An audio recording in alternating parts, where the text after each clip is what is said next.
All right. I am in another beautiful place. Look at this. Woof.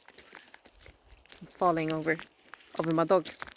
Um, Another beautiful place. I just wanted to jump in actually. I had someone post a comment on one of my videos, and thank you, Martin, for this, which mentioned the fighting and chasing of things for things in life. Come, puppy, come. My dog is literally like refusing to walk. She doesn't want to walk. Come, we're gonna go sit on the bench over here. Come on. And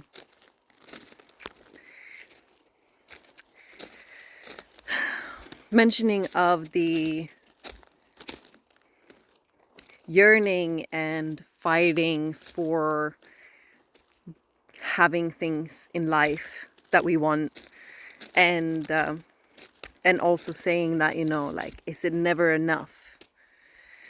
And I wanted to address this, so I really appreciate this comment, because desire is a little bit difficult to navigate. So in this video, I was talking about happiness and how we need to release everything that we are as a person or in the mind, in order to be truly happy, because we release the need for things to be a certain way or to happen a certain way, and we can just respond to the moment as it is, and as it's happening.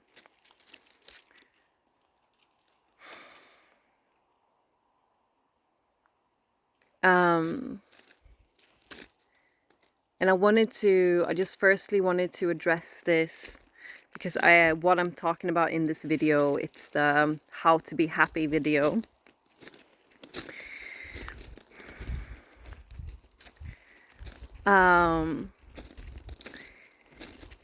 The thing is that the chasing for things, so sometimes when we chase, we work, we use our mind to figure out how to get this thing that we really want in life.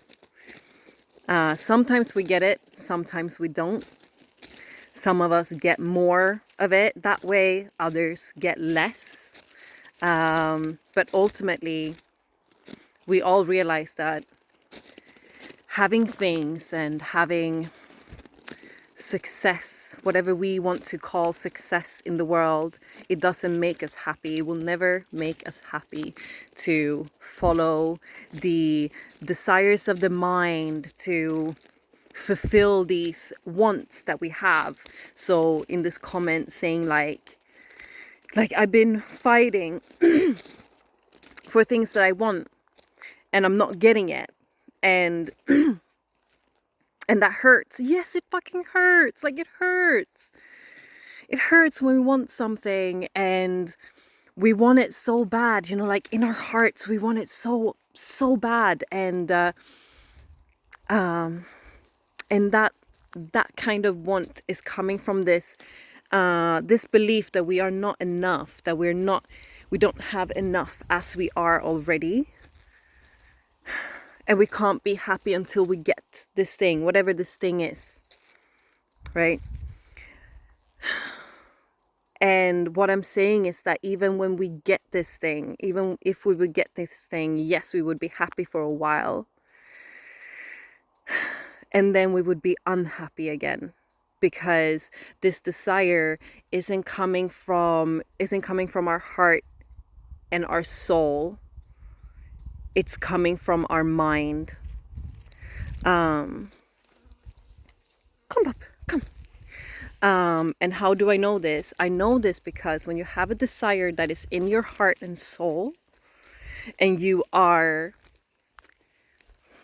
planted and firm in your soul, then you Sorry, I'm losing track a little bit because I'm walking two dogs that really don't want to, they really don't want to walk. So I'm gonna go back with them very soon.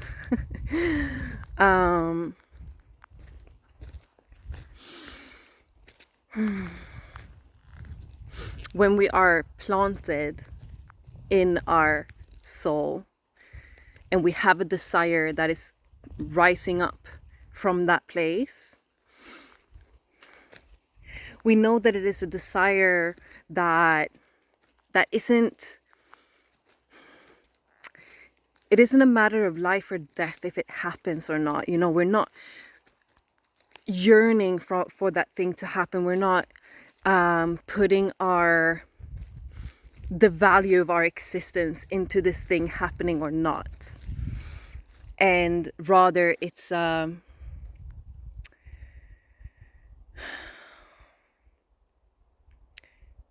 desire that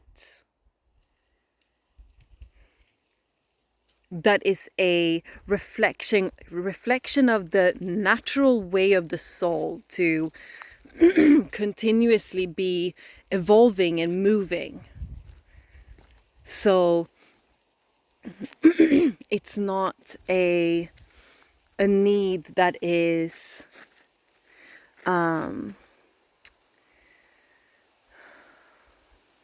it's not something that we need from our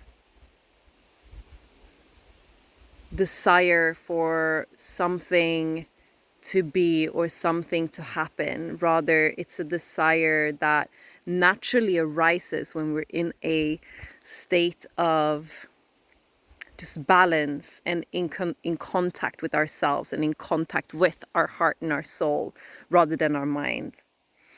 And this is what I wanted to touch on in terms of the different types of desires, because it can be tricky. It can be very tricky to know, like, when,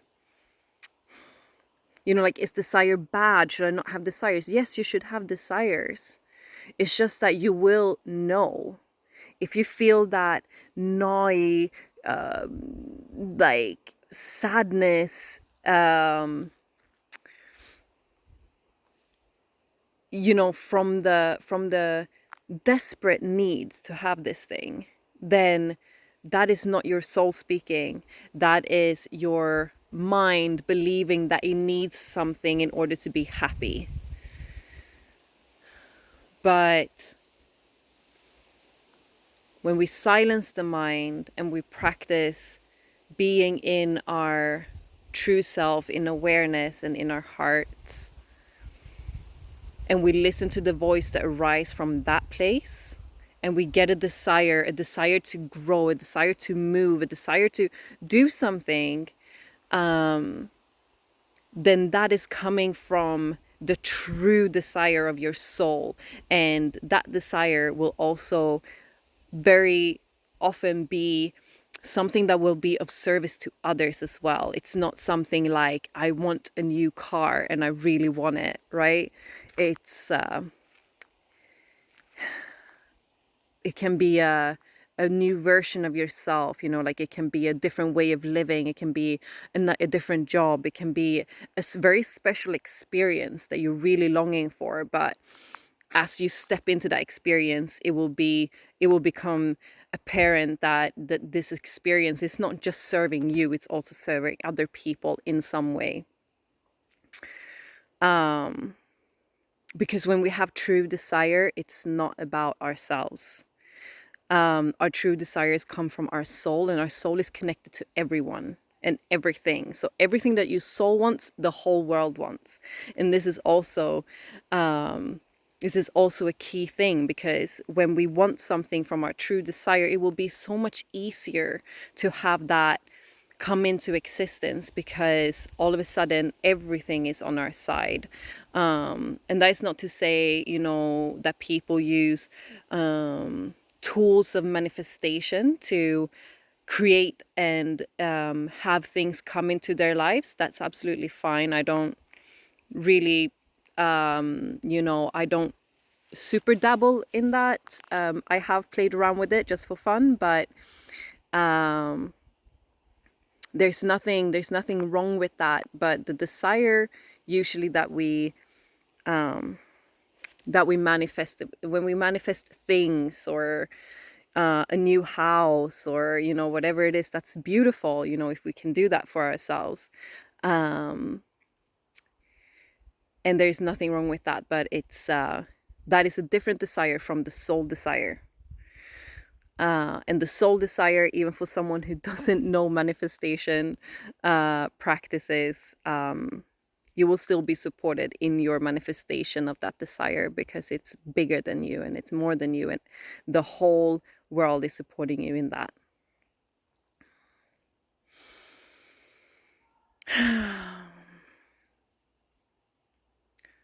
So just to speak on the, is it never enough? And like being like, this is another thing about desire, right? Because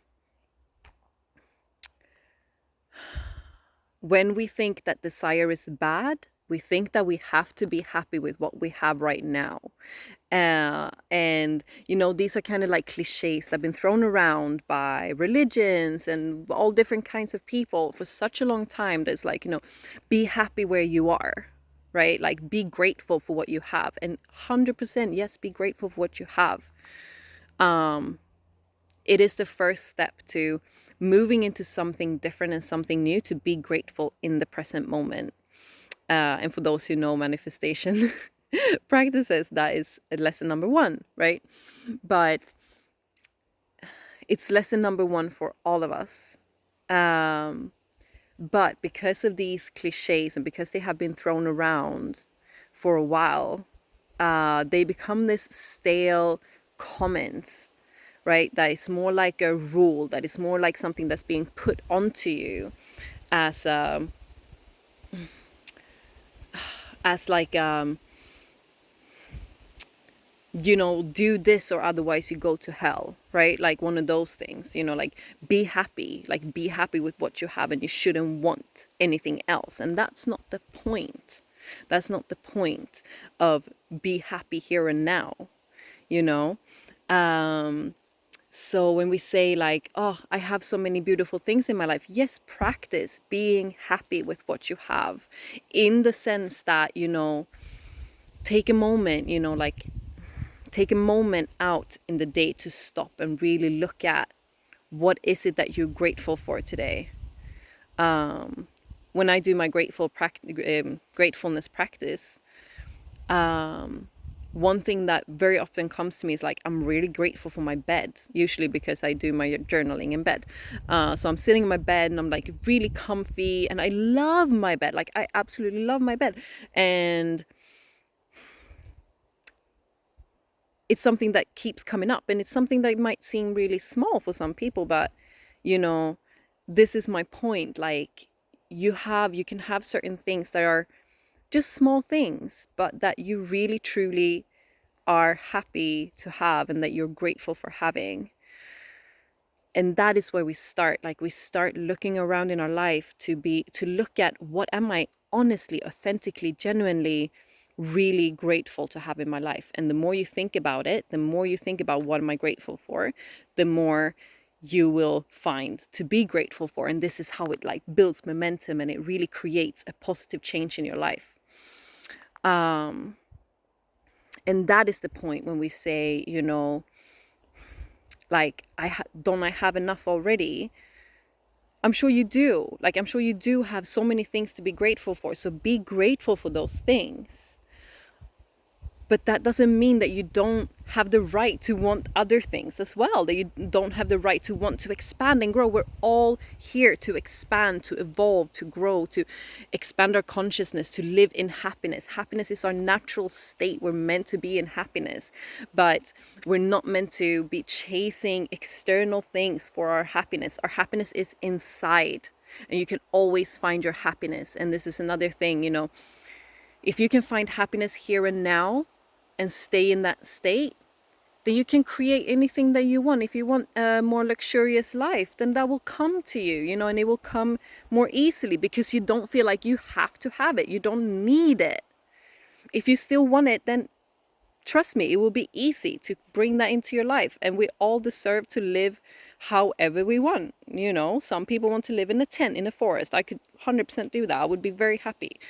Some other people want big things and many things, and they want to fly first class and, you know, all of this stuff. And there's nothing wrong with that either. Like, the world needs to go around. Like, we all need to do our thing, right?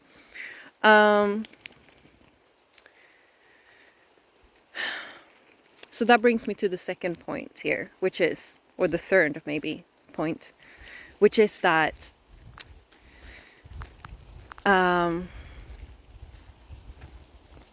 is it ever enough? Is it never enough? No, it's never enough for the ego. It's never enough for the person. So when I talk about personality, I talk about ego, the mind, right? Because even if you move into like one consciousness, God consciousness, and you live in God consciousness as an enlightened being, you're still gonna have a personality. Like, that's part of your like mechanics in here, right? But so when I say person, or like, you know, stop being a person, what I'm talking about is letting go of the mind, of the automatic thoughts and wants and desires and triggers and reactions and all of that just happens automatically in your brain as part of your personality, right? So anyways, and for the mind, for the person, for the personality that is controlled by the mind, no, it's never enough. And that's my point. You can have everything in the world. Look at Jim Carrey. Like, Jim Carrey is the best freaking example, because he was like great at manifestation. Like, he learned manifestation as a child. I love Jim Carrey. Like, I am the biggest fan of Jim Carrey. God. He learned manifestation as a child. He manifested his acting career. And, you know, so, you know, a very good example of someone who has it all, right? And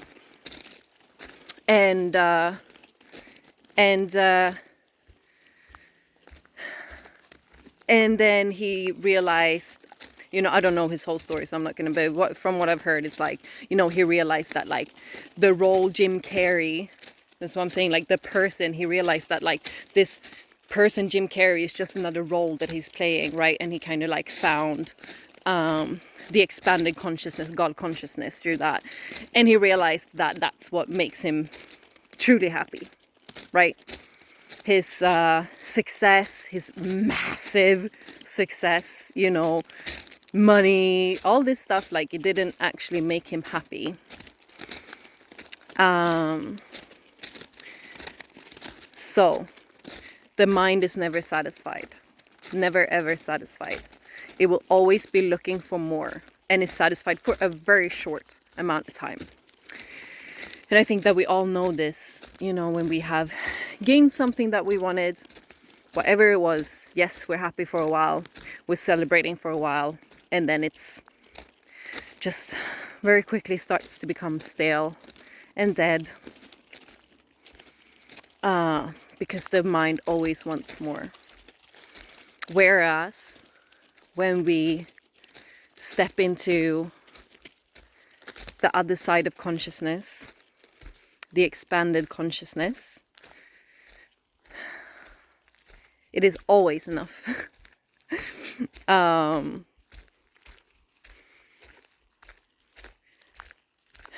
In that state, everything is enough. Everything is fine. Everything is more than fine. Everything is absolutely beautiful and perfect, and we can celebrate everything that we see. We can celebrate life. We can celebrate our existence, and from that place we can create. And that is what we're here to do. That is what we're here to do. And this is the thing, you know, this is why, like, gurus and spiritual teachers, you know, like, so many of them don't have a lot, because like when you go into that state, you don't need anything. Don't need anything.